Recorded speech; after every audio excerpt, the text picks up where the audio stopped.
Masyarakat pengguna kereta api kelas ekonomi jarak jauh dan menengah terpaksa merogoh kocek lebih dalam karena mulai 1 Januari 2015 tarif kereta api ekonomi jarak jauh dan jarak menengah naik. Lalu mengapa hal tersebut harus dilakukan? Saya Eva Julianti. Inilah kupas ke-7 malam ini, kereta api ekonomi non-ekonomis.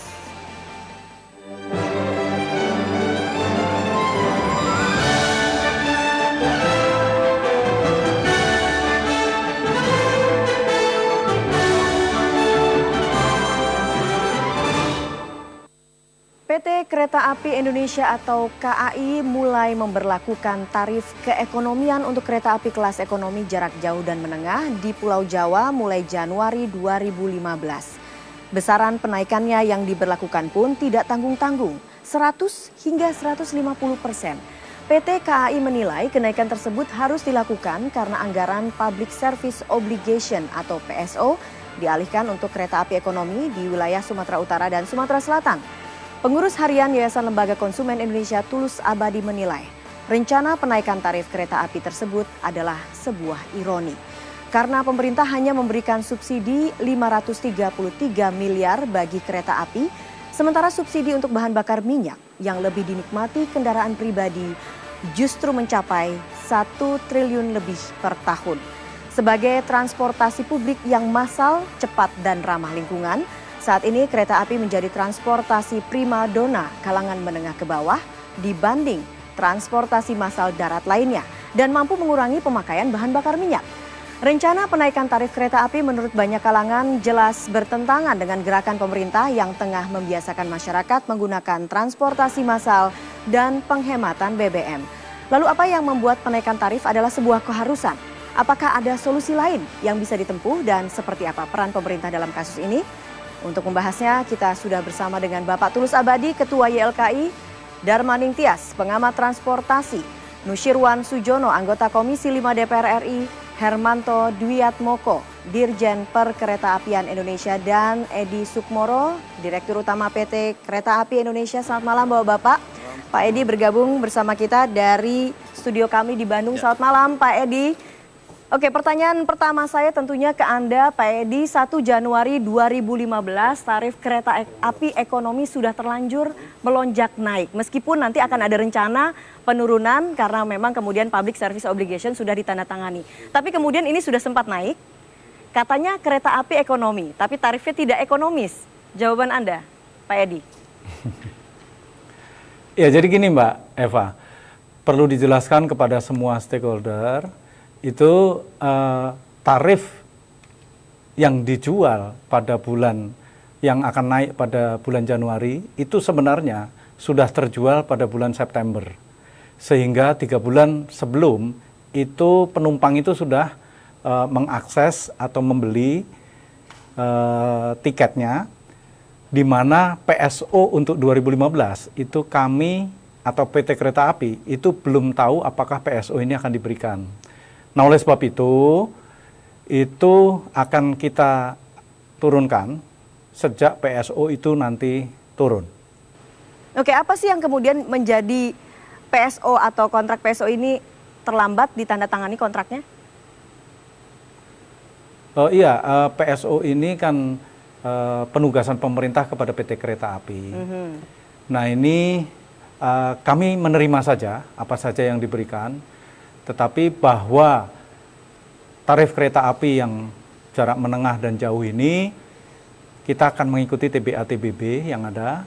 Sejauh PSO itu memang belum ada konfirmasi dari pemerintah pemberiannya. Nah, tetapi once itu diberikan, kita akan perbaiki. Oke, artinya semua keputusan ada di tangan pemerintah. Di samping saya sudah ada Pak Hermanto. Nah, ini apa kemudian yang menyebabkan PSO itu kemudian terlambat dikucurkan sehingga tarif kereta api ekonomi ini sudah sempat naik? Ya, terima kasih Pak Eko. Jadi sebenarnya tidak terlambat. Kami tanda tangan kontrak dengan Pak Edi itu tanggal 2 Januari. Itu sudah sangat cepat karena tahun-tahun lalu bulan Juli, tahun lalu untuk Maret dan tahun ini bisa Januari. Kita baru bisa menandatangani kontrak apabila DIPA sudah turun.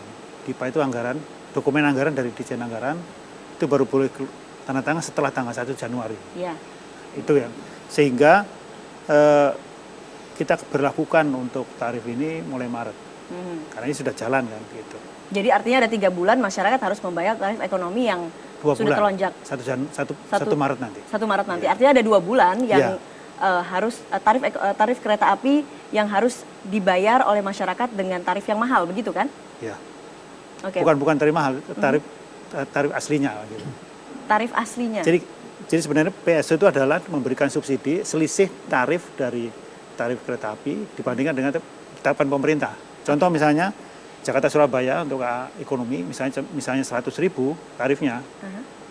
Kemudian ditetapkan oleh pemerintah 50.000, dibayar pemerintah 50 sisanya selisihnya. Jadi memang tarifnya segitu karena pemerintah memberikan subsidi sehingga turun, masyarakat membayarnya turun. Itu. Oke, artinya ada subsidi dari pemerintah. Ya. Pak Tulus, ada keluhan nggak sih dari masyarakat konsumen pengguna banyak sekali kereta yang api? protes ke kami, keluhan ke kami bahwa ketika tarif ekonomi yang non ekonomis itu menjadi sangat mahal bagi masyarakat yang terbiasa dengan tarif ekonomi kereta api yang tadinya 50.000 misalnya untuk jarak Jakarta Kuto Arjo misalnya atau yang lain menjadi 150 dan seterusnya. Apalagi untuk konsumen yang karena ternyata banyak masyarakat yang kerja di Jakarta hari Jumat pulang nanti Sabtu atau hari Minggu sudah balik lagi. Jadi seminggu dia pulang ke Jogja ke mana itu yang kemudian sangat terpukul dengan kenaikan itu. Oke. Ya, itu yang saya kira keluhan-keluhan sangat banyak dalam arti masyarakat betul-betul merasa kaget dengan kebijakan tarif ekonomi non ekonomis tadi. Dalam arti betul mungkin kalau filosofi BUMN kan memang untuk mencari untung paling tidak cost produksinya terpenuhi. Tapi sebagai angkutan massal harusnya memang diberikan subsidi yang optimal lah atau yang proporsional. Apalagi kan ketika subsidi BBM begitu besar, walaupun sekarang sudah mulai dikurangi, tapi kan ketika orang pemilik kendaraan pribadi melimpah ruah dengan subsidi, tapi hanya penumpang kereta api ekonomi saja tidak disubsidi, ini kan sebenarnya terasa menyakitkan gitu. Dan masyarakat sudah sempat merasakan tidak adanya subsidi di angkutan kereta api begitu ya? Ya, menurut saya mestinya itu dikembalikan lah. Dikembalikan dalam arti PSO-nya mestinya berlaku pada Januari, 1 Januari itu. Bukan kemudian 2 bulan itu konsumen dikorbankan untuk tarif yang non ekonomis atau tarif keekonomian sebenarnya kan. Itu yang menjadi Pak Darmaning-Tias, artinya ada potensi untuk masalah seperti ini, ada tarif kereta api kemudian yang akan naik karena PSO-nya belum turun, tapi juga nanti akan diturunkan di saat PSO-nya sudah ada. Ada potensi tarif kereta api yang kemudian naik turun tidak bisa dikontrol begitu, karena tergantung dengan turunnya subsidi atau PSO dari pemerintah. Nah, Anda melihat dengan sistem seperti ini, apakah sebetulnya sudah sehat untuk memberikan jaminan transportasi massal kepada masyarakat? Ya, sebetulnya saya bagian dari yang dikatakan oleh Pak Tulus tadi. Karena saya ini jadi komuter Jakarta-Jogja. Dan karena saya tidak mampu membeli tiket yang eksekutif, biasanya saya bisnis. Lalu kalau pas bisnis habis, saya ke ekonomi. Oke. Nah, kenapa tadi sebetulnya gini, harus dijelaskan dulu kenapa tiket itu sudah terlanjur dijual. Karena memang yang kereta ekonomi ini itu tingkat perebutannya tinggi sekali. Jadi dan sistem kereta api sekarang kan tiket itu bisa dibeli 3 bulan sebelum pemberangkatan. Sehingga katakanlah sekarang PSO dikucurkan Januari, sebetulnya tiket Maret itu sudah terjual pada bulan Desember. Desember. Gitu. Jadi saya kira sebagian orang itu sudah membeli tiket sampai bulan Maret.